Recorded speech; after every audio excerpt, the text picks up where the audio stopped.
Nothing too serious, but that night I discovered that some people take pizza delivery more seriously than they should. So seriously that if you're 5 minutes late, you could end up staring down the barrel of a gun. Friday had started like any other. I, Jason Miller, had picked up my shift at 5 o'clock in the afternoon, ready for another night of running between the pizzeria and the houses dotted around the city. The traffic was awful as usual, and my mood wasn't the best, but I was used to it. Working in delivery is basically a game of patience and a test of luck. At around 7, an order appeared on the system. A large pizza, extra cheese, no onions. Fine, nothing unusual. I took the pizza and checked the address.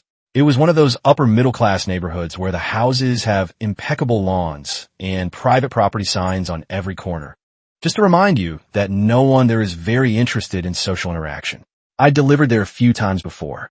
Some customers were nice, others barely looked at me. But overall it was a quiet neighborhood, or so I thought. I left the pizzeria and put the address into my GPS estimated delivery time, 30 minutes. Quiet. I could make it on time as long as nothing went wrong. But everything went wrong. First, an accident on the main road blocked my way. Then a traffic light was stuck on red for long enough for me to start questioning my own existence. And as if that wasn't enough, a mix-up at a fast food drive-thru caused a ridiculous traffic jam. I looked at the clock. 19:35.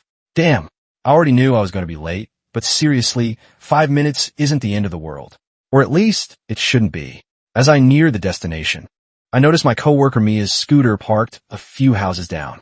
She was delivering to the same neighborhood, and I wondered briefly if I could flag her down for backup. We sometimes helped each other on cluster deliveries, but she was nowhere in sight. I finally arrived at the address. I stopped in front of the house and picked up the pizza. I took a deep breath. Time to face the late customer.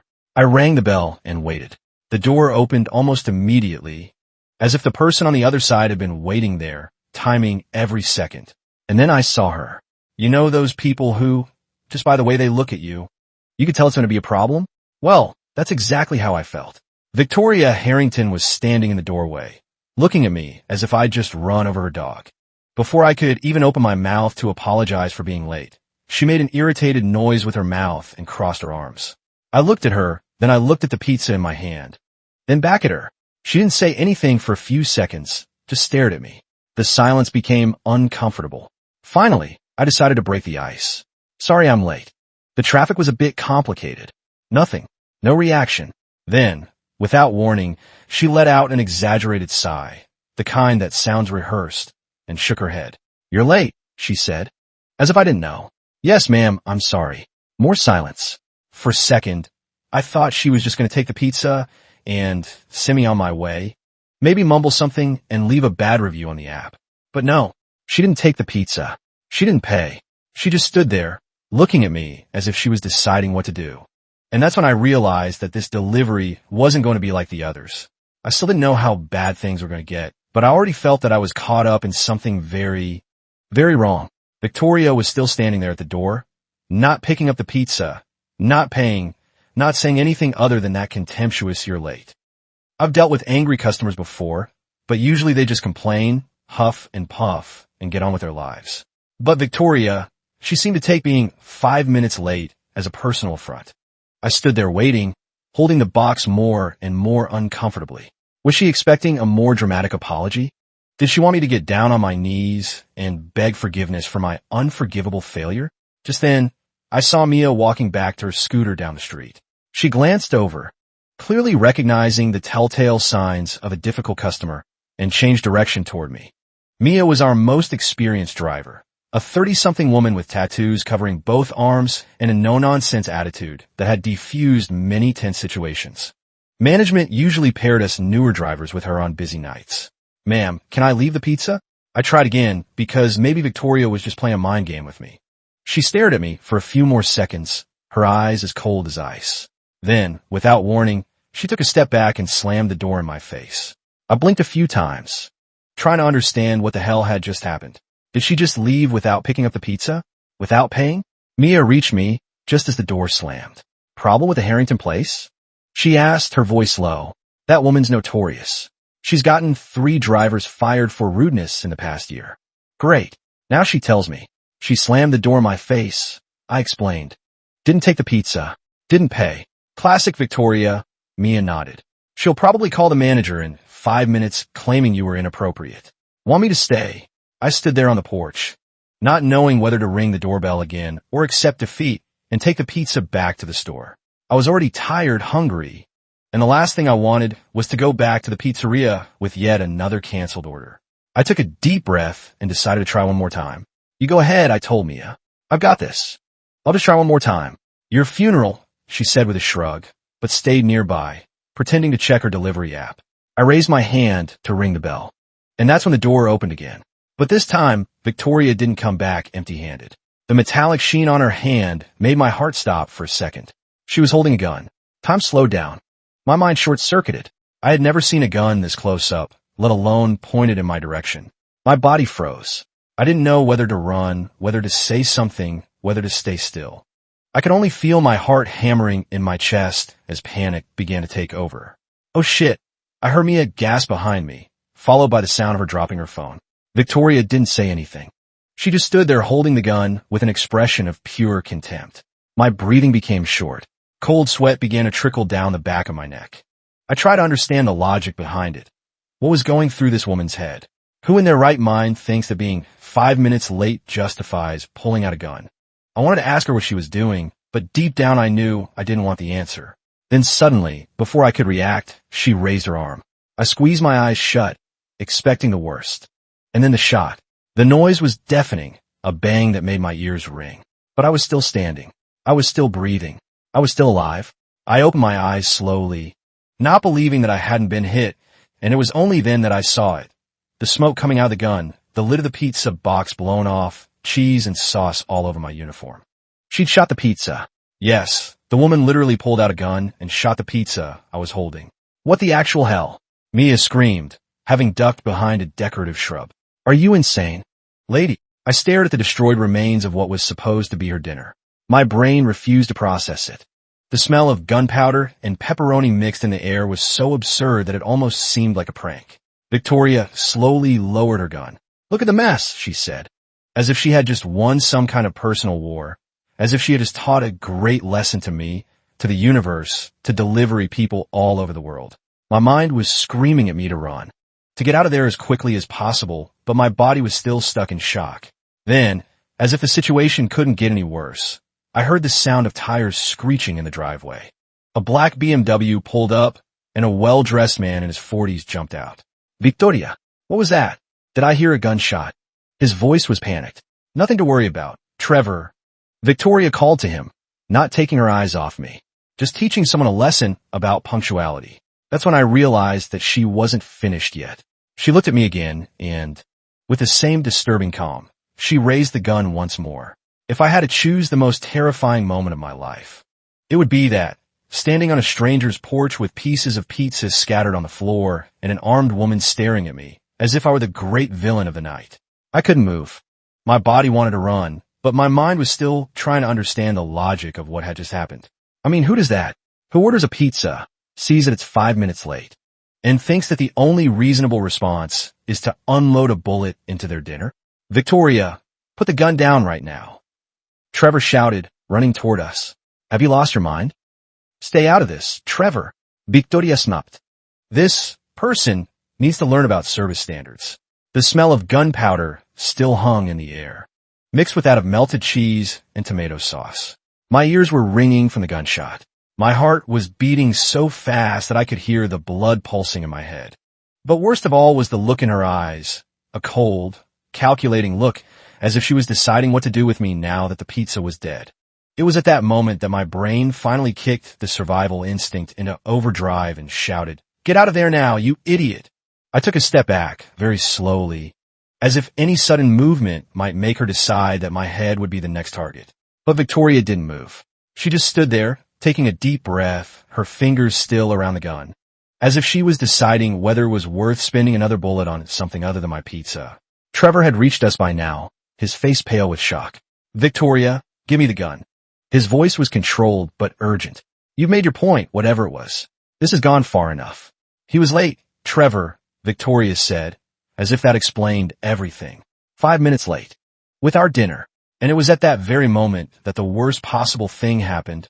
A witness, The next-door neighbor, a 70-something woman named Beth Wilkins, appeared on the sidewalk, holding a shopping bag and looking at the scene with a mixture of shock and excitement. I already knew Beth by sight. She was the kind of person who knew every detail about the neighborhood, from who cut the grass outside the permitted hours to who bought whole milk instead of skimmed. Beth stood there blinking at me, then at Victoria with the gun, then at the pizza shattered on the floor. She dropped the bag, the tomatoes rolling down the sidewalk, and pointed a trembling finger at the scene.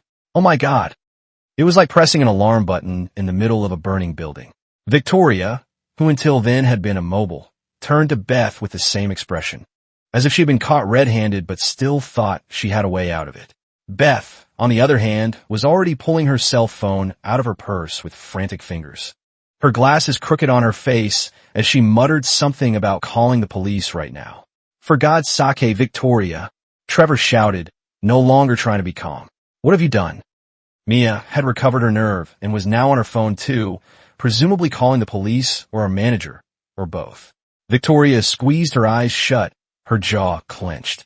It was as if, for the first time, she was realizing the mistake she had just made. I seized the moment. I took another step back, and another, until my hand finally found the pizzeria's car. But before I could get inside and get out of there, Victoria made the most desperate decision of the night. She threw the gun into the house, slammed the door, and turned off the lights. Yes, just like that. As if that was enough to erase what had happened. As if no one there had seen anything at all. Trevor stood on the porch, momentarily stunned by his partner's behavior. Before trying the door handle, Victoria, open the door. This is insane. Beth stared at the closed door, then at me, then at the cell phone in her hand. Did you see that? She asked, her voice still a little shaky. I opened my mouth to answer, but nothing came out because honestly, what could I say? Yes, Beth, I saw it. In fact, I saw it so closely that I almost became a statistic. All I could do was nod and take a deep breath. She just shot your pizza. Beth exclaimed, as if I might have missed that detail. She could have killed you. She's not well, Trevor said, turning to us, his voice strained. She's been under a lot of stress lately, but this is beyond anything. He trailed off, clearly struggling between defending his partner and acknowledging the severity of what had just happened. And that's when the sirens started going off in the distance. Someone had already called the police, and Victoria was going to have to explain herself. I was still standing there, trying to decide whether to celebrate the fact that I hadn't been shot or to get in the car and drive away before things got any worse. But before I could make any decisions, police sirens began to echo down the street. Relief came first, but then a wave of nervousness hit me. How on earth was I going to explain this situation? How do you describe a pizza delivery that ends with a gunshot? I got it all on video, Mia said quietly, coming to stand beside me. She held up her phone. From the moment she pulled the gun until she ran inside. Figured we might need proof. I could have hugged her right then and there. The car stopped in front of the house. The red and blue lights flashing on the quiet street, illuminating the facades of the neighboring houses. I saw some curtains moving. The neighbors were watching. Obviously, nothing better than a live police drama to liven up the evening. Two officers got out of the police car, a man and a woman. The man looked like he'd seen it all, while the policewoman seemed a little more cautious, analyzing the scene as if trying to guess what the hell had happened there. Beth, who until then had been holding her cell phone so tightly it felt like it was going to crush her, marched towards the officers before they even had time to ask her anything. She shot the boy, she announced, with all the indignation of someone who has been waiting for this kind of scandal for years. The officers exchanged glances. Okay, let's take it easy. Who shot him? Where? Are there any wounds? Asked the officer, reaching for the radio on his shoulder. Beth pointed at the house. The crazy woman here, she shot him, and then she pointed at me.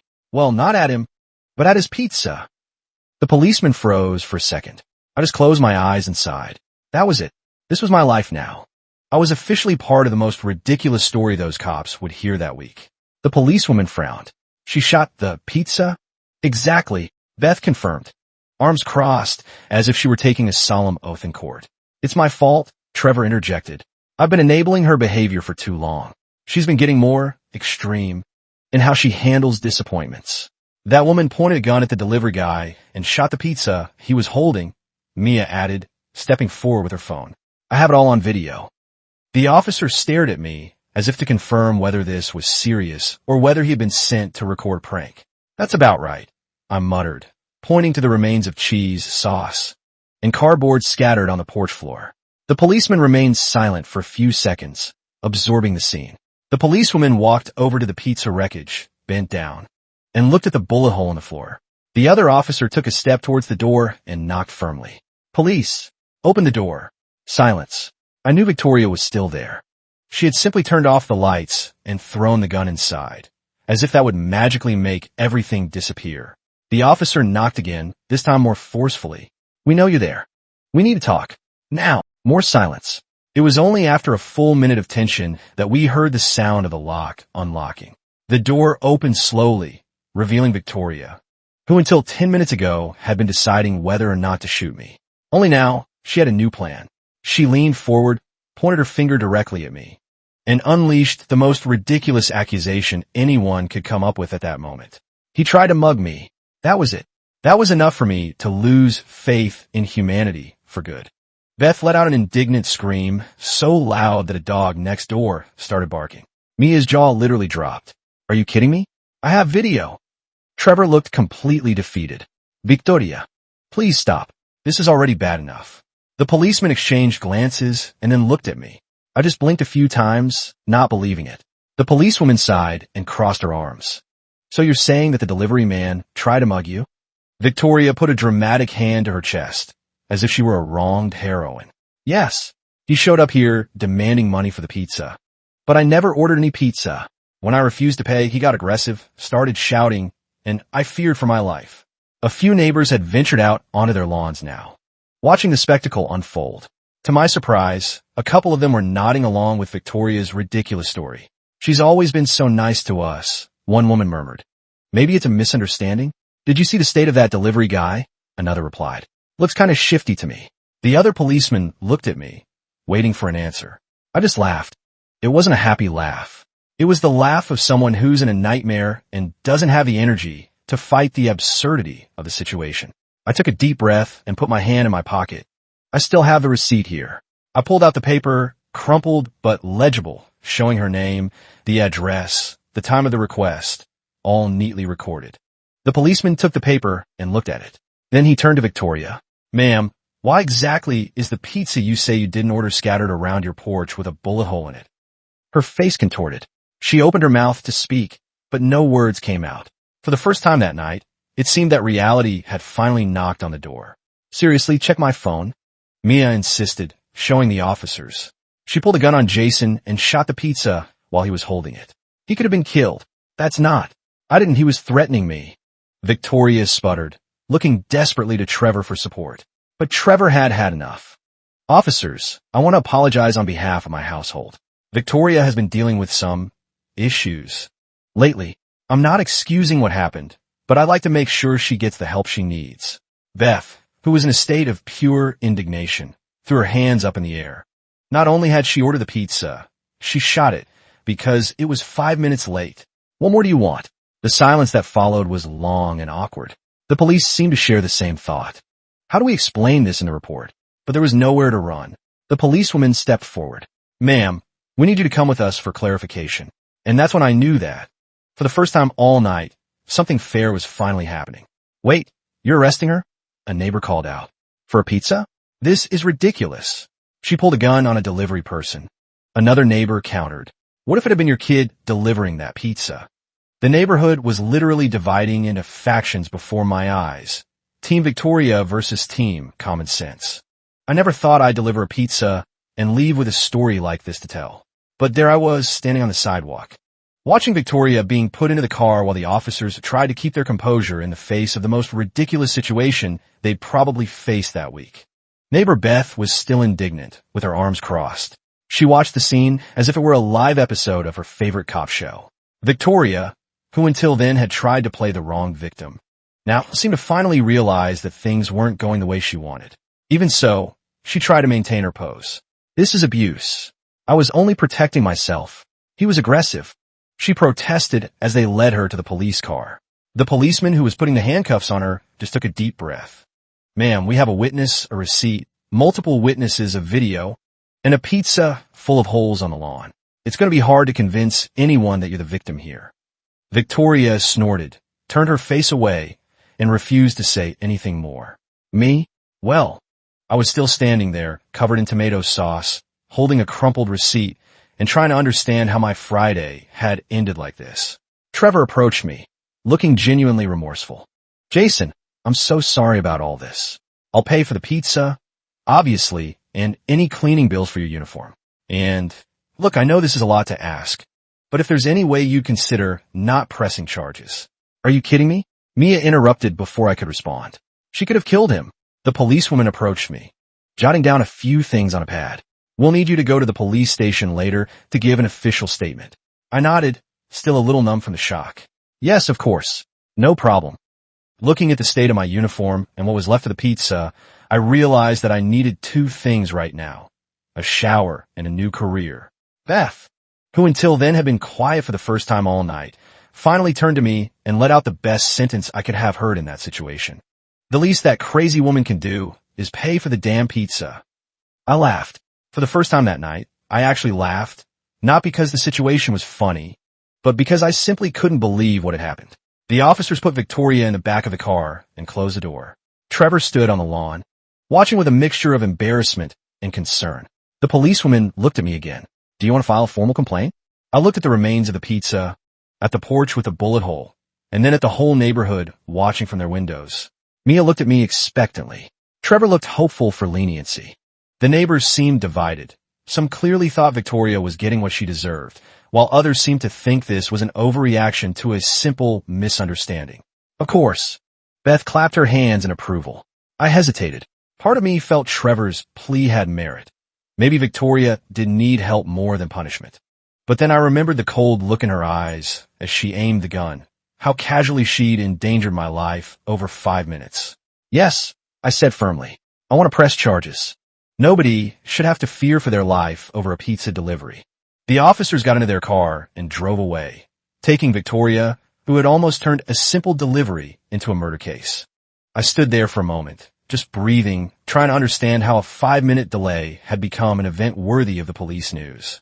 Beth patted me on the shoulder. Son, if I were you, I'd ask for a raise. I laughed again, but deep down, I knew that it had been my last delivery. A week later, I was surprised to receive a letter from Victoria's attorney. She was seeking a plea deal and wanted to apologize in person. The local news had picked up the story, dubbing it Pizzagate, and my manager had given me a promotion to shift supervisor, indoors only. I often wonder what would have happened if I'd been on time that night. Would Victoria have found some other excuse to pull that gun?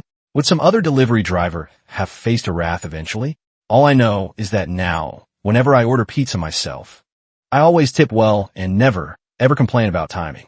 Have you ever been in a situation so absurd that they didn't believe you when you told them? Or worse, have you ever been unlucky enough to come across an out-of-control Karen? Let me know in the comments. And do you think I made the right call pressing charges? Or should I have shown mercy, like Trevor asked? The comments are always divided on stories like these. If you like this surreal story, you already know, subscribe to the channel and like it for more unbelievable stories like this one. Want to see more crazy Karens out there? Click on the card and watch now. See you in the next video.